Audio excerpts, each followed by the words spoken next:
السلام علیکم ویورز، کیسے ہیں آپ لوگ؟ چلیں آج دیکھتے ہیں سائنٹیفکلی ہمیں رمضان میں کیا فائدہ ہوتا ہے۔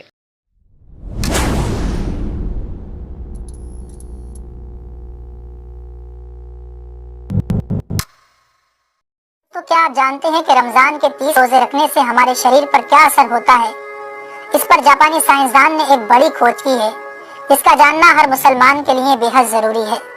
جاپانی بایولوجسٹ یوشونوری اشومی ایک سائنسدان ہے جن کو 2016 میں میڈیسن پر نوبل پرائز دیا گیا۔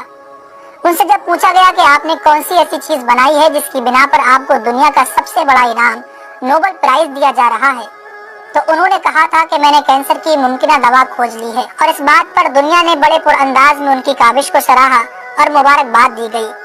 اس کے بعد ڈاکٹر یوشینوری اشومی نے کہا کہ میں نے کینسر کی دوا نہیں بلکہ کینسر سے بچاؤ کا حل تلاش کر لیا ہے۔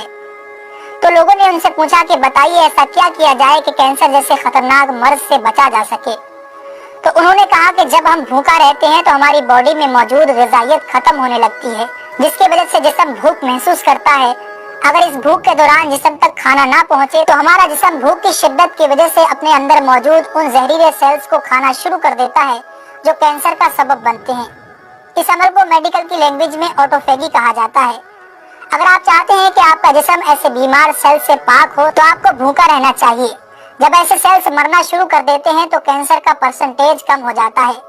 اس کے بعد جاپانی سائنسدان سے پوچھا گیا کہ انسان کو سال بھر میں کتنے دن بھوکا رہنا چاہیے کہ اس میں کینسر نہ پایا جائے؟ تو انہوں نے کہا کہ اگر 20 سے 25 دن کم سے کم اور 9 سے 10 گھنٹے بھوکا رہا جائے تو اس کی باڈی ایسے تمام زہریلے سیلز کو کھا جائے گی اور اس میں کینسر نہیں ہوگا۔ اے میرے پیارے رب کریم، آج ہمیں سمجھ آیا کہ مومن پر روزے کیوں فرض کیے گئے، اور آج مجھے اس احادیث پاک کی بھی سمجھ آ گئی جس میں آپ صلی اللہ علیہ وسلم نے فرمایا کہ ہر شے کی زکوٰۃ ہے اور جسم کی زکوٰۃ روزہ ہے۔ سبحان اللہ! میں قربان جاؤں ایسے سچے دین پر جس نے عبادت کے اندر بھی بیماریوں کا علاج رکھا ہے۔ دوستو، اسلام وہ دین فطرت ہے جو زندگی کے ہر شعبے میں راہ اعتدال کی تعلیم دیتا ہے۔ اس لیے آج نہ صرف مغرب میں زیادہ کھانے کو ناپسند کیا جاتا ہے بلکہ اسے انسانی صحت کے لیے بھی نقصان دہ سمجھا جاتا ہے۔ اللہ تعالیٰ نے اپنے پیارے محبوب حضرت محمد صلی اللہ علیہ وسلم پر وحی نازل فرمائی، کھاؤ پیو اور حد سے نہ بڑھو، بے شک وہ حد سے بڑھنے والوں کو پسند نہیں فرماتا۔ اس کے علاوہ حضرت ابو ہریرہ رضی اللہ تعالیٰ عنہ سے روایت ہے کہ رسول اکرم صلی اللہ علیہ وسلم نے ارشاد فرمایا، کھاؤ پیو اور پہنو اور خیرات کرو بغیر فضول خرچی اور تکبر کیے۔ دوستو، انسان کو کھانے کی صرف تھوڑی سی مقدار کی ضرورت ہے جو انسانی جسم میں توانائی پیدا کر سکے، جتنی توانائی انسانی زندگی کے لیے ضروری ہے، اور جس سے اس کی صحت اچھی رہے اور وہ اپنی روزمرہ کی ذمہ داریاں پوری کر سکے۔ انسانی جسم کو جتنا کھانے کی ضرورت ہے اس سے زیادہ جسم میں داخل ہونے والا کھانا چربی بن جاتا ہے، جس کی وجہ سے انسان کا جسم بڑھ جاتا ہے، اس کی رفتار سست ہو جاتی ہے اور وہ بہت زیادہ تھکن محسوس کرنے لگتا ہے۔ اس کے علاوہ انسانی جسم بہت سے امراض کا شکار بھی ہو جاتا ہے۔ اسی لیے اللہ تعالیٰ نے روزے فرض کیے تاکہ 11 مہینوں کے دوران کھانے پینے کی بے احتیاطی کا ازالہ ہو سکے۔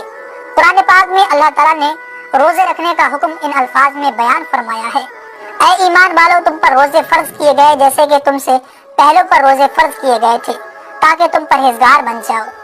دوستو، قرآن مجید میں بیمار اور مسافر کے لیے روزے مؤخر کرنے اور جو روزہ نہ رکھ سکے ان کے لیے فدیہ ادا کرنے کا حکم دیا ہے۔ اس کے بعد روزہ رکھنے کی حکمت ان الفاظ میں بیان فرمائی، اور تمہارے لیے روزہ رکھنا ہی بہتر ہے اگر تم جانتے ہو۔ دراصل یہاں یہ بتایا گیا ہے کہ اگر تم موجودہ علم کو سمجھتے ہو تو تمہارے لیے بہتر یہی ہے کہ تم روزے رکھو، کیونکہ روزہ اپنے اندر بے شمار روحانی، نفسیاتی اور طبی فائدوں کو رکھتا ہے۔ روزے کی طبی افادیت کی طرف نہایت مختصر مگر جامع اشارہ نبی اکرم صلی اللہ علیہ وسلم نے ان الفاظوں میں بیان فرمایا، روزے رکھو اور تندرست ہو جاؤ۔